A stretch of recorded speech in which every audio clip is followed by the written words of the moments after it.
My fellow A-Plusers, welcome back once again to our brand new episode. It is I, your Morphinominal host, as always, Adam Perez, certainly coming through once again on another Toku Tuesday. So happy Toku Tuesday, ladies and gentlemen. We love to celebrate that here around here at A+ Morphinominal. Earlier this morning, we had our Gokaiger reaction video for you guys. This afternoon, we're probably going to have our Kamen Rider Saber review up for you guys also. But right now, we're hitting you with the Kikai Sentai Zenkaiger episode number 4 review and reaction, or I should say review and discussion. And always remember, guys, these are just our A+ opinions. At the end of the day, though, we definitely want to go ahead and know yours. So let your thoughts be known in the live chat or the comment section box below after this particular video airs.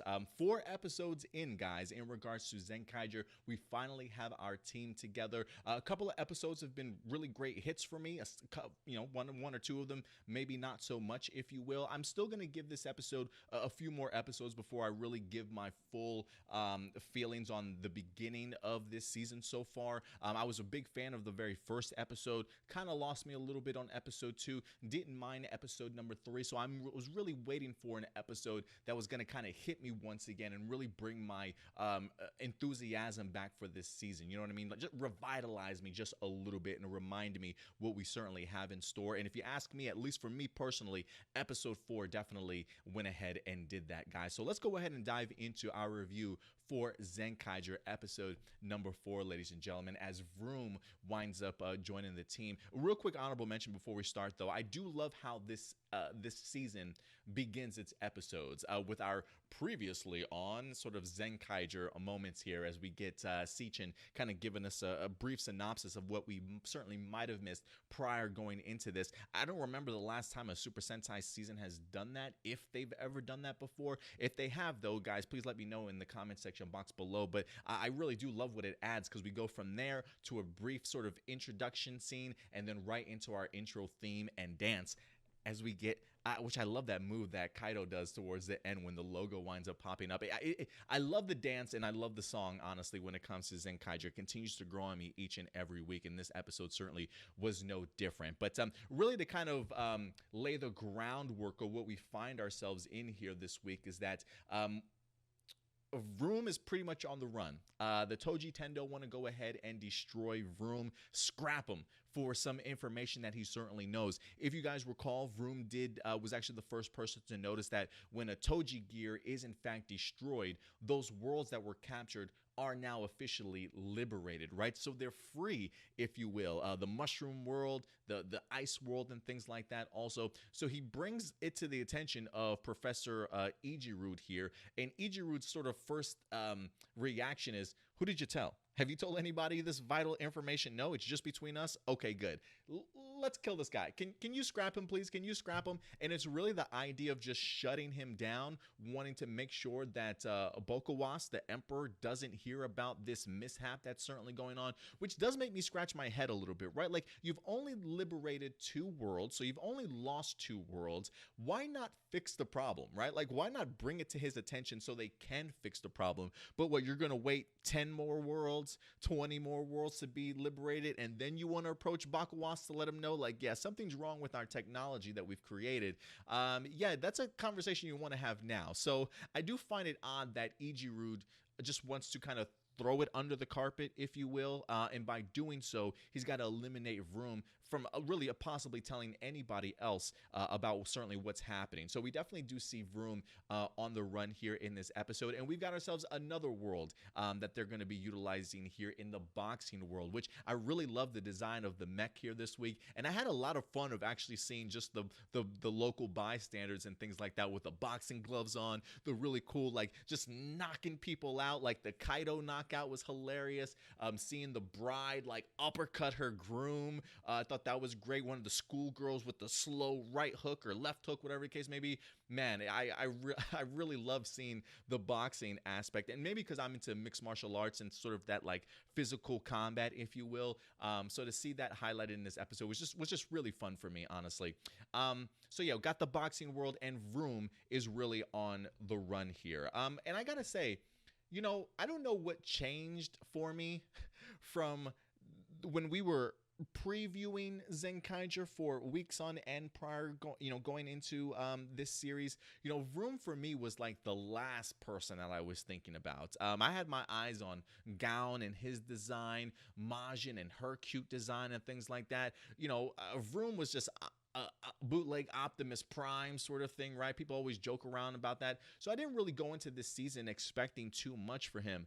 But I gotta say, he's actually probably become one of my favorite characters just in this small time period, if you will, or at least a character that I'm going to be really fond of and watching, certainly going the remainder of the way, because his curiosity just simply wins me over. And I think it wins Kaito over also. The be able to see somebody just having that eagerness to learn and just sucking in all this knowledge and stuff, right? I mean, Kaito references the idea that he's just thrilled to see that there's a Kikai noid out there that's embracing his world, right, and wanting to learn and be a part of it, sort of thing. That's a really infectious sort of positive mindset to definitely have, and I love that curiosity that Vroom brings. Can it certainly be annoying?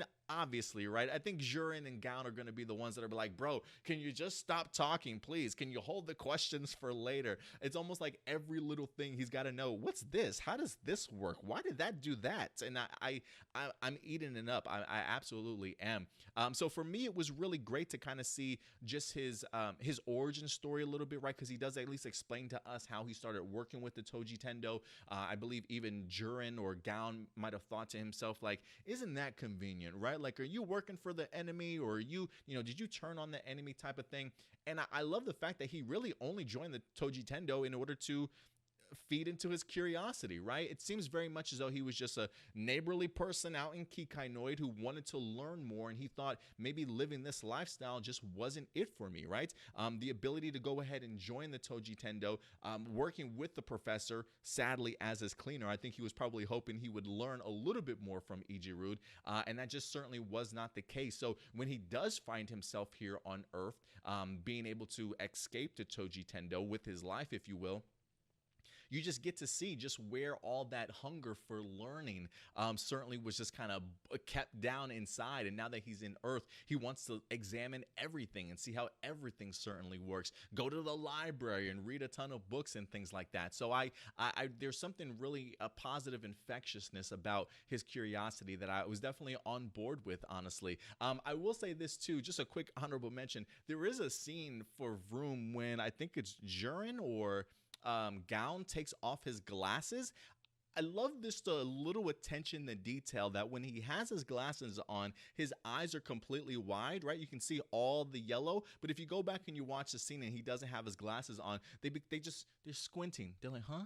Like they're so closed, and I loved it. And I'm just thinking to myself, like, how he's a Kikai Noid. Like, shouldn't they already have excellent vision? And the fact that he does have, like, that he doesn't, just makes me laugh. And I think just adds a little bit more character to Vroom for me. So again, just a little things like that, really just kind of go a long way, honestly. And I was a big fan of his call out for Ichirud. You know, the idea of just realizing how small his world is, you know, how much bigger it certainly is out there. Really love the idea that he learned and now he's certainly growing from it and really sort of standing up for himself. You know, this show, while it doesn't necessarily take itself super seriously, I have enjoyed a lot of the messages that it's been providing for us, right? How to overcome your shyness or your social awkwardness. You know, the topics of prejudice, right? And people viewing you one particular way and assuming that you're just like everybody else, right? Like there are some really deep social narratives that are being expressed in Zenkaiger with the cover of a very lighthearted comedy in here. And I do love the idea that this week's message definitely felt very much of a don't let anyone make you feel less of a person or smaller than you are, right? When Ichirud refers to him as just the janitor or the cleaner, I love the fact that he comes out and he says, my name is Vroom, right? Really taking ownership of who he is and understanding that he's bigger than what he certainly was prior working with the Tojitendo, and now that he has this ability to learn and continue to grow, that's really where he's going to go ahead and continue to push his mindset. And I also do wonder if some of Kaito's words might have affected him too, you know, because Kaito does give a little bit of a brief speech, something that maybe seemingly inspired Vroom to kind of stand up for himself, right? Realizing the idea of, you know, I think Kaito's speech was surrounded around the idea of the Toji gears, you know, how despicable it was that the Tojitendo want to go ahead and capture all these worlds, that's not how worlds should certainly live, right? And so the fact that Kaito takes a stand to face against the Tojitendo to liberate those worlds, I think is a really great eye-opener for Vroom in here to understand that if you're going to stand up for yourself, now is definitely the time, right? If you want to do the right thing, this is certainly the time. So I just thought it was really impactful stuff coming from a character that I definitely was not expecting to even enjoy going into this episode, but he really floored me and it really impressed me, and so I think I'm gonna certainly look forward to him more in the future. Great transformation. I love his showcase of his abilities in here also. This is a surprise for me, but I love how his costume looks and how it even sort of moves in action, right? They you know, I think, especially when it comes to the fighting styles and the techniques, you don't expect these Kikainoids to maybe move as well as they do, but I feel like he does. I love the little special move of where he can detach himself from his body and his legs can run and he can fly along with them at the same time, because he came through with that killer knockout punch. Like Mike Tyson would be happy with the way Vroom just plowed this guy down with that right hook. It just goes to show you just how powerful he is, even though he can be on the annoying side for sure, but his design looks great. Still photos, if you ask me, just don't do it justice. I think it just looks so much better when it's in live action form. And he, you know, Optimus Prime, you know, to now call Vroom Optimus Prime, I don't even see that as an insult anymore. I'm like, this guy can bring it. You know what I mean? This guy can bring it. So I'm really excited to see where he goes from here. And Vroom does drop a huge nugget of information, one that we actually have been theorizing from very early on in here. You know, the moment that I said Kaito's parents were in fact missing or they haven't seen in a while, I'm like, there's the mystery. There's the mystery. We're going to find out exactly why his parents are gone and what exactly they were certainly into. And not only with Ichirud in the previous episode referring to Toji gears, you mean, you know, the Sentai gears and the Toji gears and the differences and things like that. You know, they're definitely what you could see the trinkets in Ichirud's head just turning as he was trying to think through this process of how the Zenkaigers have these Sentai gears and things like that. Well, it seems as though maybe it was revealed to us in this episode by Vroom, where he refers to Kaito's parents, that they actually were in the laboratory of Ichirud at some particular point in time, because Vroom in fact does recall this. So I am wondering, were they working together? Was the idea of these gears from Kaito's parents, and Ichirud stole the idea in order to use it for evil and capture these worlds? Or did Ichirud come up with this idea and his parents maybe tried to stop him?